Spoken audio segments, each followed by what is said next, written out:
जिन शहरों में रोशनी बांटने वाले खुद अंधेरे में डूब जाएं, वहां चिराग जलाना नहीं चिराग बुझाना गुनाह कहलाता है। ये दो लाइनें आज इसलिए याद आई क्योंकि कल दिल्ली के जंतर मंतर पर वही हुआ जो शायद होना ही था। जो छात्र अपने भविष्य के लिए रोशनी मांगने निकले थे, उन्हीं पर लाठियां बरसा दी गईं।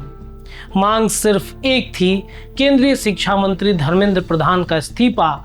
और आज हम लोग इसी पर सवाल भी करेंगे कि आखिर एक मंत्री जिसके मंत्रालय की परीक्षा बार बार लीक हो रही है, जिसके चलते छात्र एक एक कर अपनी जान गंवा रहे हैं, वो इस्तीफा क्यों नहीं दे रहे। बिहार से एक पुरानी मिसाल याद कीजिए। साल 1999 2 अगस्त की तारीख, असम के गैसल में 2 ट्रेनें आपस में टकराई। करीब 290 लोगों ने जान गंवा दिया। उस वक्त देश के रेल मंत्री थे नीतीश कुमार। किसी ने उन्हें दोषी नहीं ठहराया, किसी अदालत ने सजा नहीं सुनाई। फिर भी नीतीश कुमार ने सिर्फ नैतिक जिम्मेदारी लेते हुए रेल मंत्री पद से इस्तीफा दे दिया। उन्होंने खुद घटनास्थल पर जाकर हालात देखे और कहा कि भविष्य में ऐसी घटनाएं ना हो, इसके लिए मंत्रालय को जवाबदेह होना चाहिए। चूक है, और ये चूक ही हम सिर्फ इसको नहीं कहेंगे, ये आपराधिक नेग्लिजेंस, क्रिमिनल नेग्लिजेंस। इसलिए इसको हम पहले तो ओन करते हैं इसकी रिस्पॉन्सिबिलिटी, और हमने रिजिग्नेशन दिया। और सेफ्टी को टॉप मोस्ट प्रायोरिटी मिलनी चाहिए, नंबर 1। और दूसरी बात, जो हमारा सिस्टम है उसके कंसोलिडेशन पर ध्यान देना चाहिए। ये इस्तीफा आज भी भारतीय राजनीति में नैतिकता की एक मिसाल के तौर पर याद किया जाता है। सवाल यह है कि अगर एक हादसे की जिम्मेदारी लेकर मंत्री पद छोड़ा जा सकता है, तो बार बार होने वाले पेपर लीक और उसकी वजह से जा रही छात्रों की जान की जिम्मेदारी क्यों नहीं ली जा रही है। अब जरा आंकड़ों से हम समझते हैं। सिर्फ नीट की परीक्षा की बात करें तो 2016, 2017, 2021, 2024 और अब 26 में, यानी अब तक कम से कम 5 बार नीट का पेपर लीक हो चुका है। और सिर्फ नीट ही नहीं, अगर मोदी सरकार के पूरे कार्यकाल में हुई तमाम प्रतियोगिता परीक्षाओं के पेपर की बातचीत करें, गिनती करें, तो यह आंकड़ा 89 तक पहुंच जाता है, जिसमें 6.5 करोड़ से ज्यादा छात्र प्रभावित हुए। 3 मई 2026 को हुई नीट यूजी परीक्षा के बाद तो हालात और बिगड़ गए।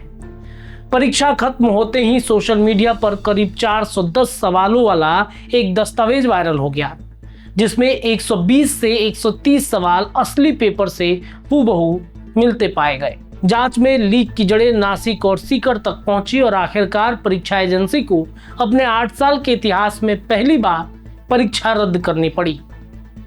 इसके बाद 21 जून को दोबारा रीनीट कराई गई। अब बात सबसे तकलीफदेह किस्से की।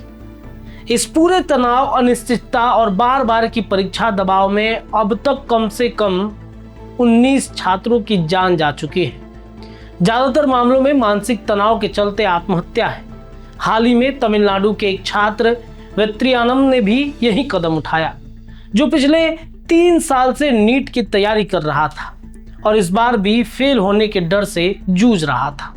सिर्फ 1 हफ्ते के भीतर 11 अभ्यर्थियों ने आत्मघाती कदम उठाए हैं। ये आंकड़ा किसी युद्ध के हताहतों जैसा लगता है, किसी परीक्षा का नहीं। सोशल मीडिया पर एक छात्रा का वो वाक्य आज भी गूंजता है, जब उसने रो रो कर NTA यानी नेशनल टेस्टिंग एजेंसी का नाम बदलकर कह दिया नेशनल टेंशन एजेंसी। और सच पूछिए तो ये नाम गलत भी नहीं लगता है। इसी गुस्से और दर्द को लेकर कल छात्र, अभिभावक और कार्यकर्ता जंतर मंतर से संसद तक मार्च करने निकल गए। मांग सिर्फ इतनी सी थी कि जिस मंत्रालय की निगरानी छात्रों की जिंदगियां दांव पर लगा रही है, उसका मंत्री कम से कम नैतिक जिम्मेदारी तो ले। लेकिन जवाब में क्या मिला? लाठीचार्ज और आंसू गैस। जो हाथ इंसाफ मांगने के लिए उठे थे, उन पर डंडे बरस पड़े।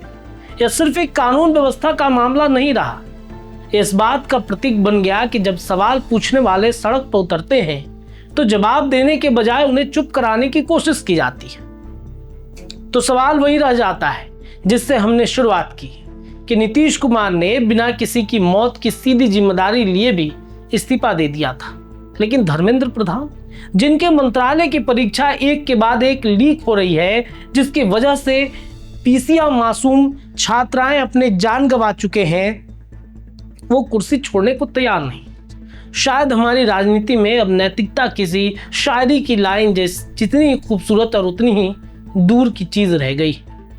छात्रों के ऊपर हुए लाठीचार्ज और बर्बरतापूर्ण हमले की निंदा करते हैं हम। इस तरीके से हमले शायद ही भारत में मोदी सरकार के कार्यकाल में पहली बार हुआ है। इसके पहले कई छात्रों के वीडियो हमने देखे, कई चैनल पर वीडियो चल रहे थे और हमने देखा कि छात्र कह रहे थे कि मोदी जी ने कोरोना काल में कहा कि घंटी बजाओ, हमने घंटी बजा दिया। मोदी जी ने कहा कि ताली बजाओ, हमने ताली बजाया। कोरोना जैसी बीमारी दूर भागे, कोरोना जैसी बीमारी का हम सामना कर पाए, हम सिपाहियों के जो हौसले थे वो बढ़ा सकते थे। मोदी जी ने जो कुछ भी कहा हम तमाम स्टूडेंट ने बेझिझक माना।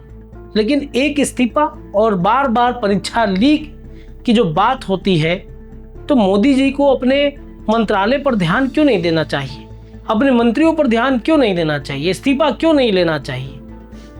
ये कहीं ना कहीं बहुत बड़ा सवाल उन छात्रों ने कल रखे हैं। कल दिल्ली पुलिस ने जिस तरीके से महिलाओं के ऊपर में बहुत बुरी तरीके से उन पर लाठीचार्ज किया, जो तस्वीरें सामने आ रही हैं, जिस अभद्रता के साथ उनके साथ पेश आया गया, भद पिट गई है नरेंद्र मोदी सरकार की। और इतना तो तय है कि सरकार पूरी तरीके से हिल चुकी है इस वक्त। नरेंद्र मोदी का काफिला कल खुद पिछले दरवाजे से निकल कर गायब हुआ था, जब संसद भवन पर छात्रों ने चढ़ाई शुरू कर दी थी। तो बंदूक ऐसे ताने जा रहे थे जैसे आतंकवादी संसद के तरफ बढ़ रहे हों। आंसू गैस के गोले तो ऐसे दागे जा रहे थे जैसे कोई अपराधी, कोई आतंकवादी पूरी तरीके से जंतर मंतर और संसद भवन को घेर लिया। कहीं ना कहीं नरेंद्र मोदी सरकार की संवेदनहीनता अब सामने आ रही है। आपको क्या लगता है, क्या सच में धर्मेंद्र प्रधान को नीतीश कुमार से सीखना चाहिए? क्या नीतीश कुमार के जैसा कोई मंत्री नरेंद्र मोदी के कार्यकाल में हो पाएगा? और आपको पता है एक बात, जब ये सब कुछ हुआ नीतीश कुमार के कार्यकाल में, तब उस समय अटल बिहारी वाजपेयी ही प्रधानमंत्री थे, भाजपा की ही सरकार थी उस वक्त। और बीजेपी के सरकार में नीतीश कुमार ने बिना किसी झिझक के उन्होंने इस्तीफा दे दिया। तो आखिर बाकी मंत्री क्यों नहीं देते? क्या है उनके पास ऐसा जो इस्तीफा देना नहीं चाहते हैं? अपनी राय कमेंट में रखिए। जुड़े रहिए बिहार न्यूज टुडे के साथ। धन्यवाद। वीडियो पसंद आए तो इसे लाइक और ज्यादा से ज्यादा शेयर करें। हमारे चैनल को सब्सक्राइब करना न भूलें ताकि आपको हर जरूरी खबर सबसे पहले मिल सके। अगर आप किसी खास विषय या मुद्दे पर वीडियो देखना चाहते हैं तो कमेंट करके जरूर बताएं।